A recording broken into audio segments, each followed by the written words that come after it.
Hello friends, आप देख रहे हैं ईटू Chandra CTT VS NCERT notes paper 1 में आप सभी को स्वागत है। आज हम NCERT के कुछ इम्पोर्टेंट नोट्स लाए हैं, पॉइंट्स लाए हैं, महत्वपूर्ण बिंदु लाए हैं जो CTT के एग्ज़ाम में बार बार पूछते हैं। उस पॉइंट को हम आपको जो है सामने प्रस्तुत कर रहा हूँ, आप इसे ध्यान से देखेंगे। एक एक पॉइंट इम्पोर्टेंट है, तो चलिए देखते हैं बिना समय गंवाए हुए। यहाँ एक खेल का नाम दिया है जिग्सा का खेल। जिग्सा में किसी चित्र के ऐसे टुकड़े होते हैं, उनको मिलाने के लिए बहुत दिमाग लगाना पड़ता है। जिग्सा में चुनौती है और क्रम से लगाना पड़ता है, यानी छोटा छोटा टुकड़ा रहता है, उसको जोड़ कर एक बड़ा सा आकार बनाना पड़ता है, तो चुनौती बड़ा है। अगला पॉइंट है नींबू, आम, नीम, तुलसी, पुदीना, हरा धनिया, इन पत्तों को हम महक से पहचान सकते हैं। उसका महक किस तरह का होता है। सूखों पत्तों से हम चित्र भी बना सकते हैं।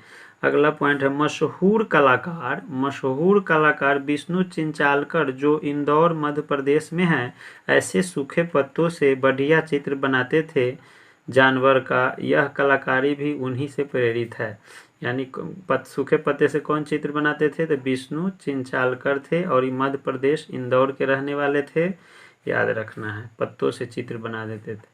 अगला पॉइंट है गर्मियों में आम का पन्ना राहत देता है। पन्ना किसको कहते हैं, जो कच्चा आम होता है उसको पका करके नमक पानी वगैरह इसे मिला करके पीते हैं, जो लू से बचाता है, इसलिए गर्मियों में आम का पन्ना राहत देता है। अगला पॉइंट है हम परिवार से एक दूसरे से बहुत कुछ सीखते हैं, यानी परिवार में रहिएगा तो एक दूसरे से बहुत चीज़ सीखते हैं, क्योंकि उसमें भी पढ़े लिखे होते हैं, बहुत चीज़ जानकारी देते हैं, सीनियर अपना अनुभव शेयर करते हैं।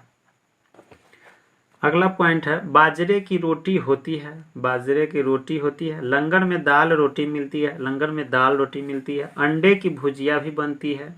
अगला है मध्य प्रदेश में नागपुर है। नागपुर पूछेगा कहाँ है, तो मध्य प्रदेश में है। नागपुर के लोग दाल में शक्कर मतलब होता है मीठा, जिसको बोलते हैं जो गन्ना से बनता है, वो मीठा शक्कर रख कर खाते हैं दाल में। गेहूं से रोटी और हलवा बनता है, हलवा जिसको बोलते हैं वो बनता है। चावल से पुलाव और डोसा बनता है। मैं कश्मीर में रहती हूँ, सरसों के तेल में बनी मछली मुझे बहुत पसंद है।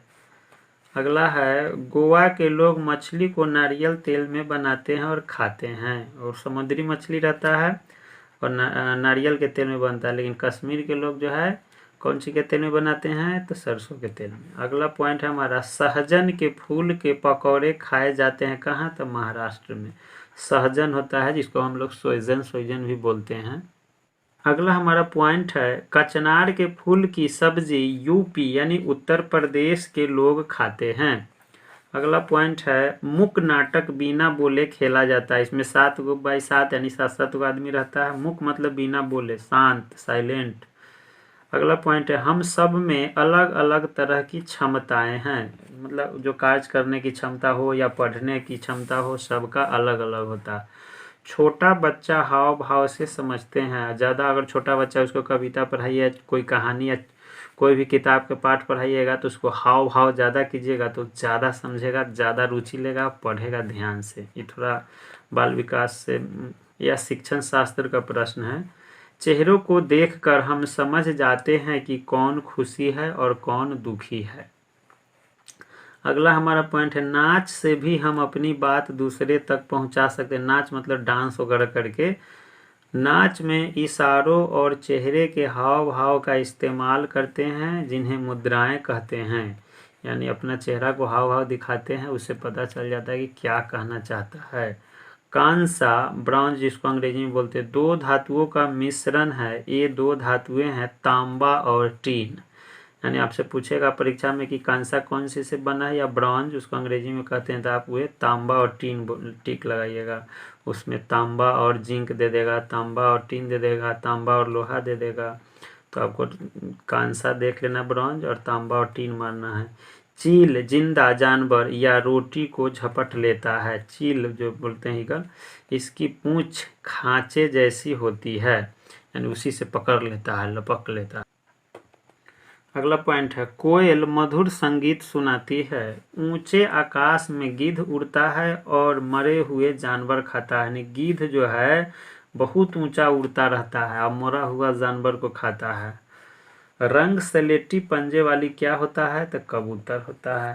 पेड़ की टहनी में मैं छेद बनाऊं, उसमें छिपे कीड़े को खाऊं, टुक टुक करता जाता है, मैं क्या कहलाता हूँ? तो यह जो है कठफोड़वा है, खूब मारता है, ठकर ठकर लकड़ी में छेद कर देता है। उल्लू रात में जागता है और दिन में सोता है। दिन में आराम करता है क्योंकि उल्लू को रात में ही दिखाई देता है, दिन में नहीं दिखाई देता है, इसलिए वह जागता है, रात भर घूमता है, भोजन तलाश करता है। अगला, पक्षी तरह तरह की चीज खाते हैं, कोई फल, कोई बीज, कोई कीड़े मकोड़े, तो कोई मछली खाते हैं। बगुला मछली खाते हैं।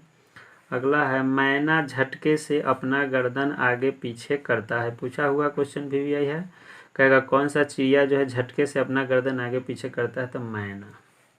अगला प्रश्न, उल्लू तो अपनी गर्दन पीछे तक घुमा सकती है, यानी 360 डिग्री तक वो घुमा सकता है, चारों तरफ के वस्तु को वह देख सकता है। कौन? तो उल्लू। ये भी है कि उल्लू रात में जागता है और दिन में सोता है। अगला पॉइंट है, पक्षियों के पंख उड़ने में मदद करते हैं, पंख उनके शरीर को गर्म भी रखते हैं, पुराने पंख गिर जाते हैं। अगला है, इंद्रधनुष वर्षा के समय दिखाई देता है, यानी जिसमें 7 रंग होता है। पकाने के तरीका क्या है? भूनकर, उबालकर, तलकर, सेक कर। नींबू की शिकंजी में क्या क्या होता है? पानी में शक्कर घोलना, नींबू का रस डालना, छानना, शिकंजी डालना, यानी नींबू की शिकंजी तैयार। अगला पॉइंट है, मेट्रो रेल दिल्ली में चलती है। अगला पॉइंट है, अमेरिका से भारत आने में 1 दिन यानी 24 घंटे लगते हैं, जैसे हवाई जहाज से आते हैं तब।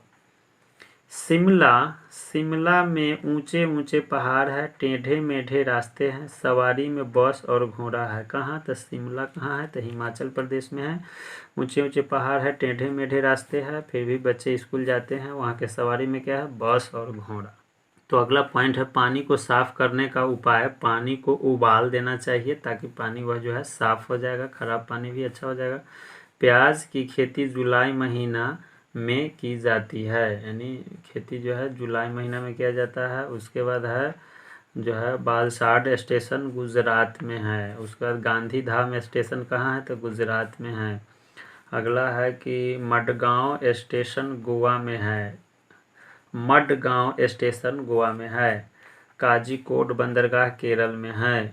उडुपी स्टेशन केरल में है। इम्पोर्टेंट बात सब है, जीके टाइप का है, कभी कभी पूछ देता है। अहमदाबाद गुजरात में है, वह एक गर्म शहर है, एक गर्म शहर है।